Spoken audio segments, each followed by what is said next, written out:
Hello friends, अपने channel we can do में आप सभी का स्वागत है। दोस्तों, चर्चा करते हैं आज मंदिरों की स्थापत्य शैलियों की। फ्रेंड्स, इसके पहले का वीडियो था, उसमें मैंने मंदिरों के बारे में बताया था, मंदिर और स्थान। उसका लिंक डिस्क्रिप्शन में दे दूंगी, अगर आप लोग का मन हो तो देख लीजिएगा। इंपॉर्टेंट टेम्पल्स हैं उसमें। फ्रेंड्स, जो स्थापत्य शैलियाँ होती है मंदिर बनाने की, तो वो तो होती कई तरह की, लेकिन 3 तरह की मुख्य रूप से होती है, जैसे नागर शैली, द्रविड़ शैली और बेसर शैली। तो फ्रेंड्स, नागर और द्रविड़ का ही मिक्सअप बेसर शैली का होता है। तो सबसे पहले जान लीजिए नागर शैली क्या है। एक सबको ये चीज़ पता होगा कि जो ऊपर की दिशा होती है मैप की, नॉर्थ है, मतलब ये उत्तरी दिशा है, फिर नीचे ये साउथ दक्षिणी दिशा हो गई, और इधर ईस्ट मतलब ये पूर्व की दिशा हो गई, और इधर पश्चिम मतलब वेस्ट की दिशा हो गई। जो फ्रेंड्स, आपको इन तीनों दिशाओं से कोई मतलब नहीं है, आपको केवल मतलब किससे है? उत्तरी भारत से, मतलब नॉर्थ इंडिया से, क्योंकि जो नागर शैली के मंदिर है ये उत्तरी भारत में ही मतलब अधिकतर पाए जाते हैं।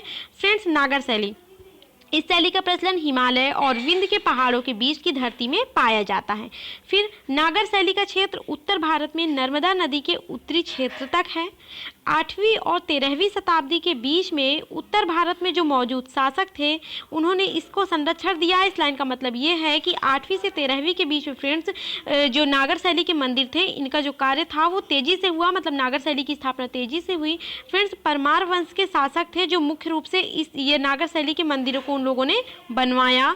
फिर इसकी विशेषता क्या होती है फ्रेंड्स? इसकी जो आकृति होती है वो कैसी होती है? वो आयताकार होती है। इसका निर्माण ऊंचे चबूतरे पर करते हैं, मतलब समतल भूमि पर इस तरह के नागर शैली के मंदिरों का निर्माण नहीं करवाया जाता। पहले चबूतरा बनता है, फिर चबूतरा बनने के बाद इसके ऊपर नागर शैली के मंदिरों का निर्माण होता है। फिर क्या कह रहा है? मंदिरों में सबसे ऊपर क्या होते हैं? शिखर होते हैं। कहने का मतलब जैसे ये मंदिर हो गए, ये शिखर की आकृति हो गई। फिर ये शिखर होते कैसे हैं? ये शिखर की आकृति जो होती है फ्रेंड्स, वो वक्राकार होती है, मतलब वक्र के आकार की होती है। और गर्भगृह कैसा होता है फ्रेंड्स? गर्भगृह वर्गाकार होता है। गर्भगृह फ्रेंड्स, जहाँ पे मूर्ति की स्थापना की जाती है वो गर्भगृह कहलाता है। ठीक। फिर कह रहा है नागर मंदिरों में जो शिखर होते हैं वो रेखी वक्राकार होते हैं, मतलब शिखर तो बनाए जाते हैं, लेकिन जो शिखर की आकृति वो क्या होती है? वो कैसी होती है? वो रेखी होती है। और कैसी होती है? वक्राकार आकृति की होती है। फिर उनका नाम क्या है? उन्हें आर्य शिखर भी कहते हैं, मतलब जो उसके ऊपर के शिखर होते हैं रेखी तो होते हैं, उन्हें आर्य शिखर भी कहते हैं। और फ्रेंड्स, जो शिखर होते हैं इनकी विशेषता ये होती है कि ये जब इनकी मतलब जिस हिसाब से इनकी ऊंचाई होती जाती है, तो ये अपने क्रम से ऊपर की तरफ जाते जाते धीरे धीरे पतले होते जाते हैं। इनको बिल्कुल क्रम से मतलब पॉइंट वाइज रखिएगा कि शिखर कैसे होते हैं, शिखर की ऊंचाई होते हैं, जब ऊपर जाते हैं तो ये कैसे हो जाते हैं? पतले हो जाते हैं। फिर कह रहा है नागर मंदिरों में शिखर के सर्वोच्च भाग पर आमलक और कलश की संरचना बनी होती है। फ्रेंड्स, जैसे ये शिखर होते हैं ना, इसके ऊपर जब इस तरह से जाता है तो यहाँ पे ये एक इस तरह से गोल गोल सा बना होता है। ये क्या होता है? आमलक होता है। मैं आप लोग को अभी इमेज दिखा दूंगी, उसमें और अच्छे समझ में आ जाएगा। फिर कह रहा है ये मंदिर चतुष्कोणीय होते हैं, इसमें तालाब नहीं बनाए जाते हैं। जैसे द्रविड़ शैली है उसमें तालाब का विशेष महत्व है, लेकिन नागर शैली में तालाब बनाने का कोई मतलब विशेष वो नहीं है। गर्भगृह वर्गाकार होते हैं, अभी आप लोगों ने जान ही लिया है। फिर कह रहा है नागर शैली के मंदिर में 2 भवन मुख्य होते हैं। कौन कौन से? गर्भगृह, जहाँ पे मंदिर की स्थापना की जाती है। मंडप, जो कि मंदिर के सामने का फ्रेंड्स एरिया होता है, हॉल की तरह होता है जहाँ पे लोग खड़े होते हैं, मतलब ये 2 उसके मुख्य स्थान होते हैं। अब मतलब कौन कौन से नागर शैली के उदाहरण हैं? तो फ्रेंड्स, गुप्तकालीन मंदिरों में विशेषकर देवगढ़ के दशावतार मंदिर और भीतर गांव के ईंट निर्मित मंदिर ही नागर शैली की उदाहरण हैं।